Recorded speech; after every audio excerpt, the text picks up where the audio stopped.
Miroslava, and this is episode 7 of Mindset of a Hustler podcast.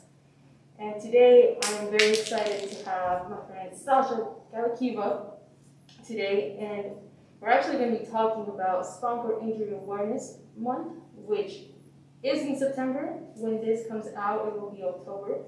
So I totally understand, but it's a situation that I care greatly about, and I think all of our listeners should, get more education on spinal cord injuries.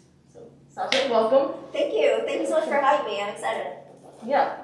And Sasha, I met New Ability where I was an adaptive exercise specialist, and correct me if I'm wrong, but you were injured at age 5. Age 5, yeah. And you injured cervical 6 and 7, correct? Yep.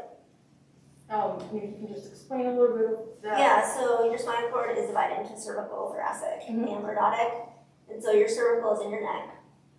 And so I injured my spinal cord at the 6th and 7th vertebrae, but it didn't break. It was just injured. So I'm what's called an incomplete. But basically it means I'm paralyzed from the chest down. Okay. And I've been a wheelchair user since then. So it'll be my 25th life day, as we call it, in the disability community in January. And what are you doing now? So I graduated from DU with a marketing degree and an MBA. And I found an internship at a law firm. And I've been working there permanently for 7 years now in the marketing department, which is so cool. And you enjoy it? Super enjoying it. Been growing my professional skill set since I started there. Love the firm, love the culture, so it's a great fit. And you've lived here your entire life? So I actually moved here at age 3 with my parents from Russia because my dad was going to school here at the Colorado School of Mines. You've gone back to Russia, correct? Yes. Post-injury? Post-injury, yep. So tell me a little bit about the difference between, traveling and also the difference between what you see here in America when it comes to people living with paralysis and how, society has adapted. So there's definitely differences. So starting with traveling, let's start there. Traveling is always stressful. I think it's for really everyone in the disability community because you have to plan way ahead. You have to make sure you have all your medical supplies for this trip. Traveling itself, I always have anxiety about my chair being broken by the airline, which has happened. Yeah, I've heard so many horror stories. Yeah, so that's always anxiety, if you get delayed, if your luggage gets lost, because that has all of my medical supplies in it, can't really get them in another country. So that's always also stress-inducing.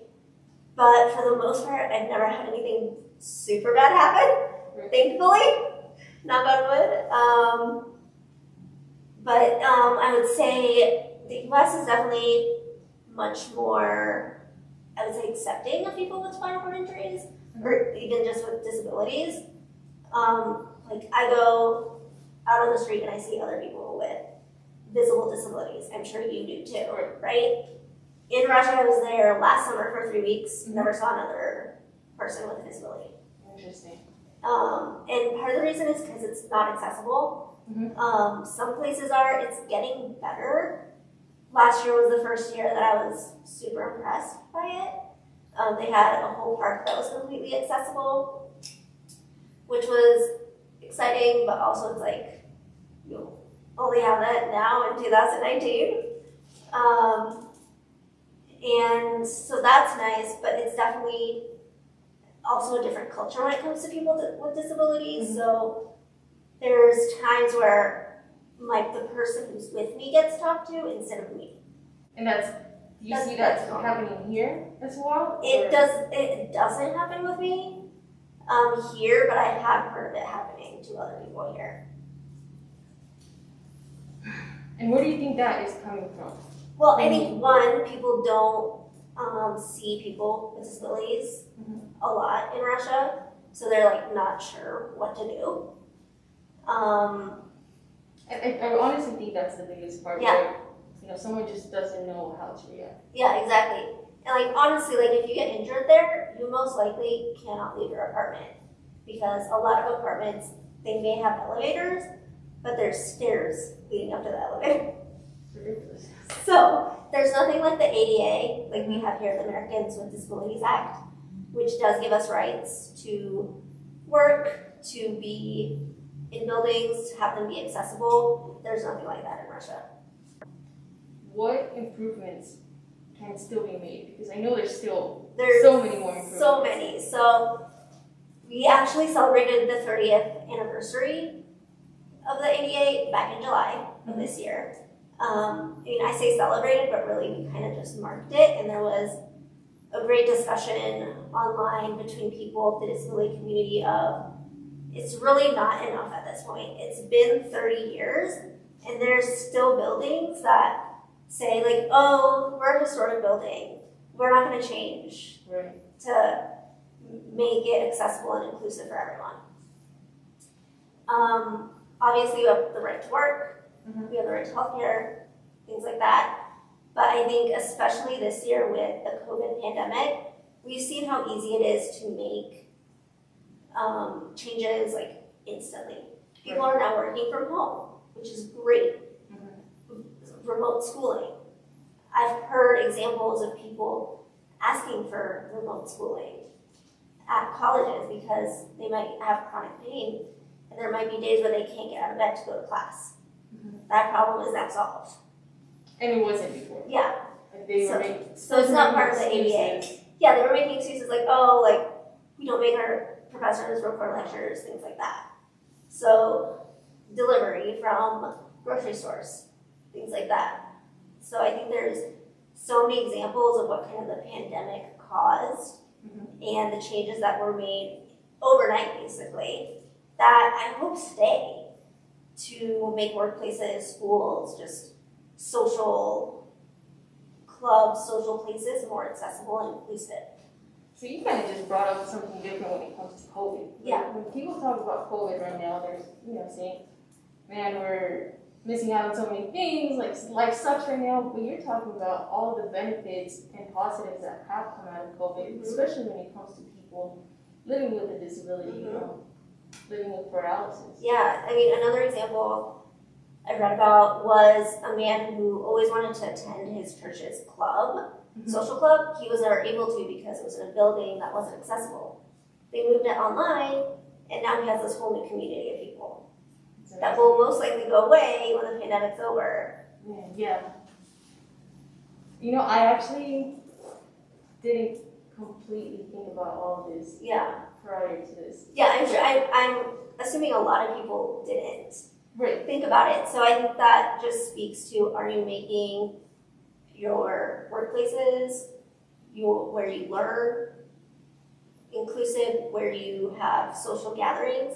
Are you truly making it exclusive? Because I think the trap that people fall into is like, oh, people with disabilities don't care about what we're doing. Well, if they can't be there, you don't know that actually. Exactly. So it's this kind of catch-22. Right, and I've had so many instances where we'll call a restaurant and ask, hey, are you wheelchair accessible? And say, yeah, of course, we get there, and there's a step. Yeah, and I'm like, do you not know what wheelchair accessible means? No, I hear parents like, yeah, we're accessible. We have only 2 steps. That doesn't mean accessible. Oh yeah, I can do 2 steps, but not 3. Yeah. So going back to COVID, right? Yep.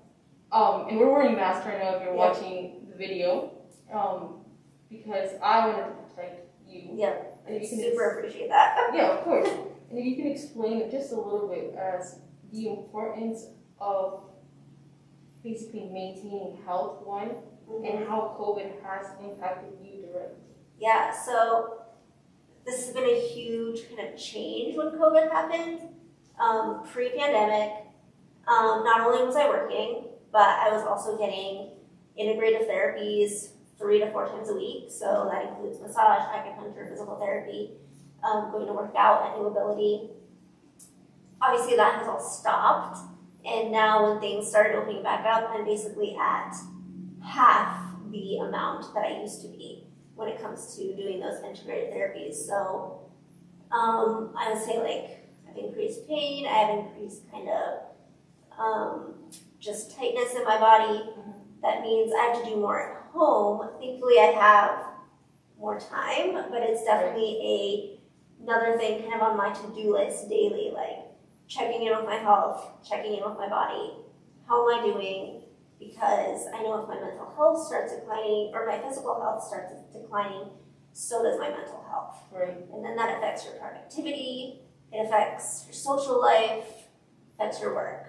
So that's kind of how COVID has affected me. The good things, I can work from home, I'm employed. Right. I have, fortunately, equipment at home that I use that I could afford that insurance never covered, but that I could afford on my own, that my family could.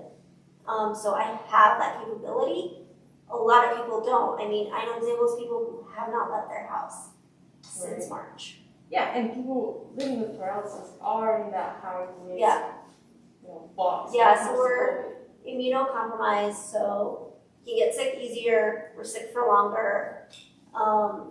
If you're paralyzed, you don't have the ability to cough very well, because obviously if you're paralyzed from the chest down, you don't have those muscles.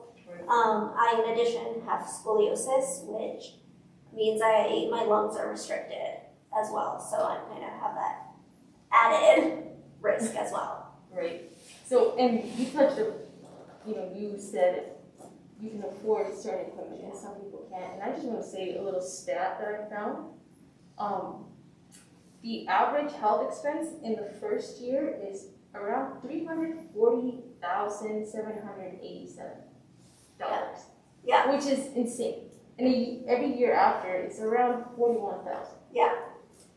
Which, I mean, some people don't really think about, or, I mean, it doesn't even cross their minds. I think a lot of people think, people living with paralysis, a wheelchair, and the first thought that comes to their head is, oh, they can't walk.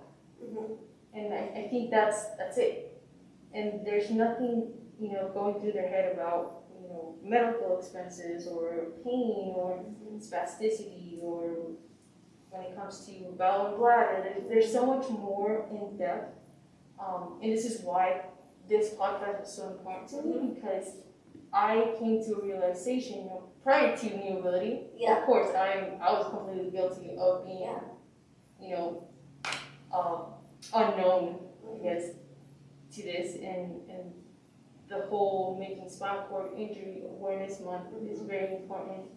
And so Mindset of a Hustler wanted to be part of that and make people aware, all the issues. Yeah, I think one thing that I and my friends talk about who are disabled and have spinal surgeries as well is maintaining our health is a part-time job in and of itself. Right. You're not only dealing with making sure you're healthy, but making sure your insurance, you have insurance, it's not being taken away. You have your medical supplies being sent. So that's like all time and effort out of your day and just awareness that is in addition to normal people problems. Right. So, to you, what is one of the biggest misconceptions that you think? I just said what I think, but coming from you, well, I think what would it be? the other thing is, you talked about how you educated yourself on all of this once you came to New Ability and started working there and getting to know everyone. I think the biggest thing is most people are more than happy to educate you on what they deal with on a daily basis, as long as you treat them like a normal person. Don't just go up to them and be like, oh, what happened? That is weird. That is weird. Right. And also, that's kind of a lose-lose situation for everyone, because it puts, if someone asks me that, it puts me in a position either to tell you my medical history and then deal with your emotions around that, because it is usually a traumatic experience that caused this. Or I say, oh, I'm not comfortable with telling you that, and then I have to deal with your guilt. So you're more than welcome to ask me that, but get to know me first. Right. I might actually like offer that information myself if we feel comfortable with each other. But I think also is like we can do everything that normal people can do. We can work, drive, have sex, be intimate, date, all of that.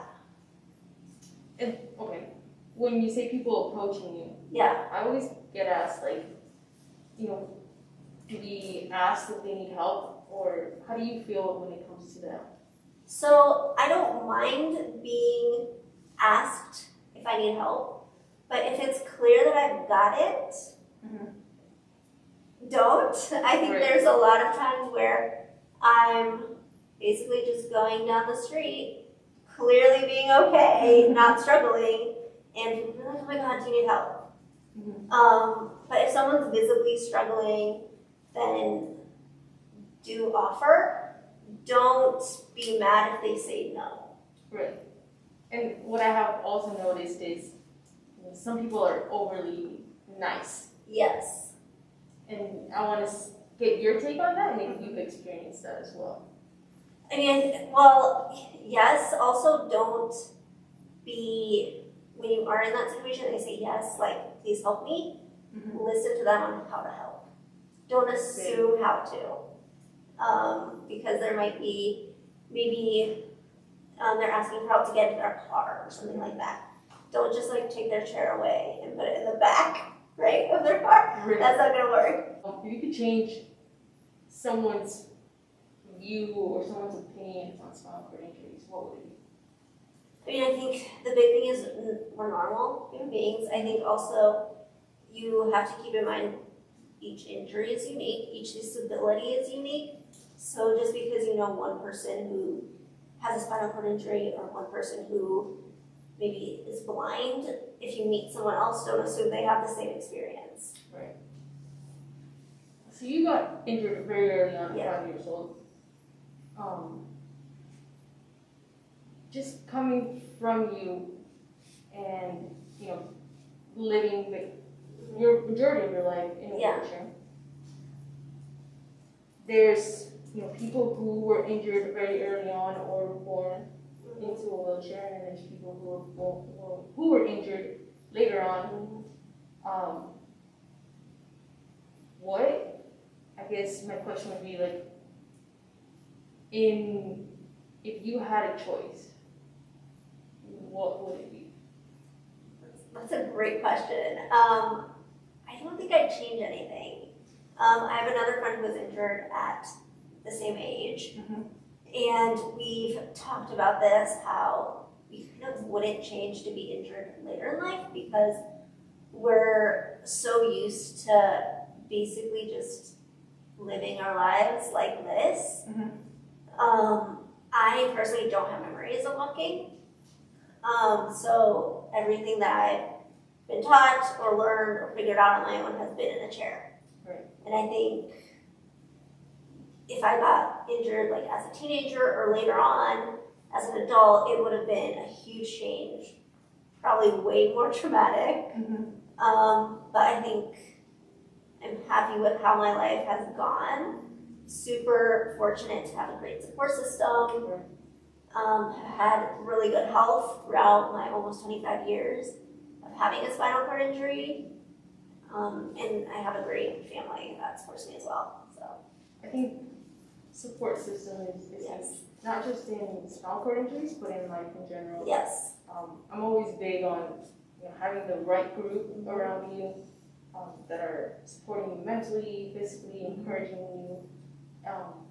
So, you know, tell me a little bit about that when it comes to, you know, living in a wheelchair and the benefits of that. Yeah, so I can definitely talk about that because there was a period of time in high school, beginning like through college, that I didn't really, I wasn't in the disability community at all, just like by choice, because I was like, I want to be normal, Right. Even though clearly I wasn't.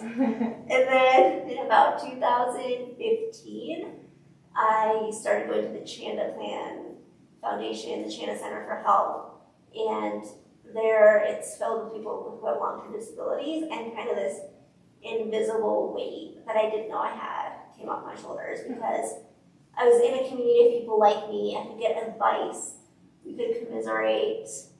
And that is just, it's priceless to have someone who like really gets you in your experiences. Right. So if you were to talk to someone who's newly injured, is there a piece of advice that you would Get a mentor. Craig Hospital has a great mentor program. But also like you are going to be super overwhelmed the first probably 3 years. And that's okay. But no, like maybe don't like be super into the disability community or the spinal cord injury community. Some people don't want to be. But know that we're here to ask questions, whether it's like in person or via DM, via social media. I think that's huge, especially if you don't live in a city where there's a big disability community. I think Colorado has a great spinal cord injury community that's super close and super helpful. But like if you live in a rural area, you probably don't know anyone else. So use social media to your advantage.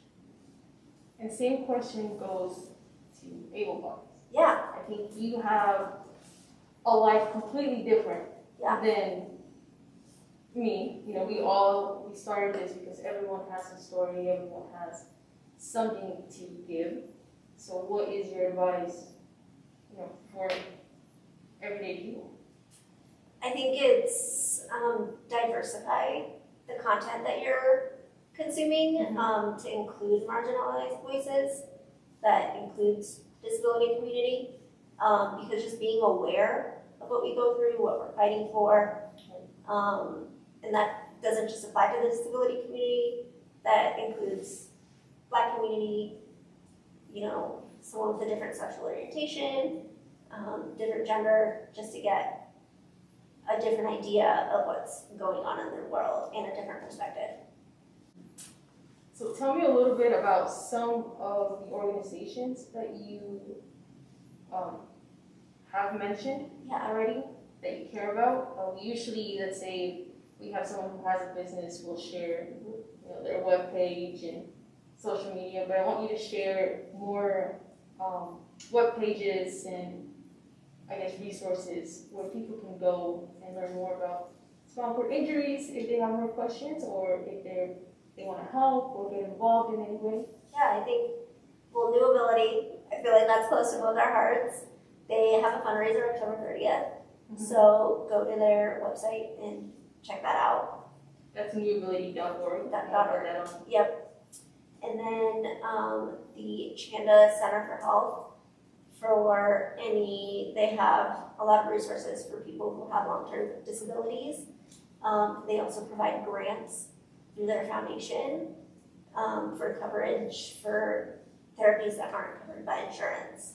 Okay. And that's IamThePlan.org. Perfect, and we'll add that as well. Yep. And then in terms of like social media, just to educate yourself, there's a couple of great activists, people in the community. Judy Human, who's an American disability activist who basically passed the ADA 30 years ago. Oh, wow. So, there's Chelsea Hill, who does lifestyle videos, little Q&As on her Instagram. She's also the founder of the Roulettes in LA, which is an adaptive dance team, which is super cool. Carson Tuller on Instagram, who talks about ableism and kind of like misconceptions like we talked about, things like that. So those are just a couple. And what's funny, when I asked you, you do this podcast with me, you said, I'd be so down, I'm not an advocate or anything, but I think I can help. And an advocate actually means, getting people aware of something that you're passionate about, something that you care about. So I do think you're an advocate. Thank you. When it comes to spinal cord injuries. So if you can just share your personal IG, because I know you have a lot of education on there and resources. Yeah, I have a highlight on my Instagram profile of disability awareness that I try to update pretty regularly.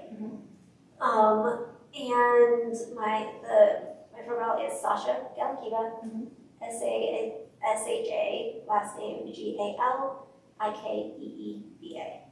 Love it. And we'll add that as well if you guys want to go check her out on Instagram or connect with her in any way, have any other questions. Sasha, my last question will be, what does a hustler mean to you? Being a hustler. I really like that question.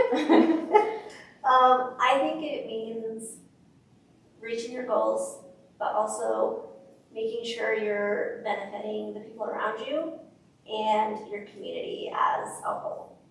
And hustling not only for yourself, but for those people. For others. Yeah. I love it. I love it, Sasha. Sasha, thank you so much. Is there anything else that I'm missing here? I don't think so. I think we covered a lot. Obviously, if you want more information, you can follow my IG or really just like any advocate. There's continually new information out there. Definitely. So please, guys, keep yourself informed. Reach out to me if you have any other questions as well. But thanks for tuning in. Sasha, thank you for coming here today. I know it's COVID times, but I really appreciate it. Thanks for having me. Of course. And please sign up for our mindset texts. They come out every day at 7 a.m. So you can go to mindsettext.com to subscribe. And if you enjoyed this podcast, please subscribe, leave a review, or share it with a friend that you think might benefit from this. We have had so much great support from this podcast. So it's crazy to see the growth in just 7 episodes. It's a Mac DB. Who have I become? How'd I turn this way? All of my mistakes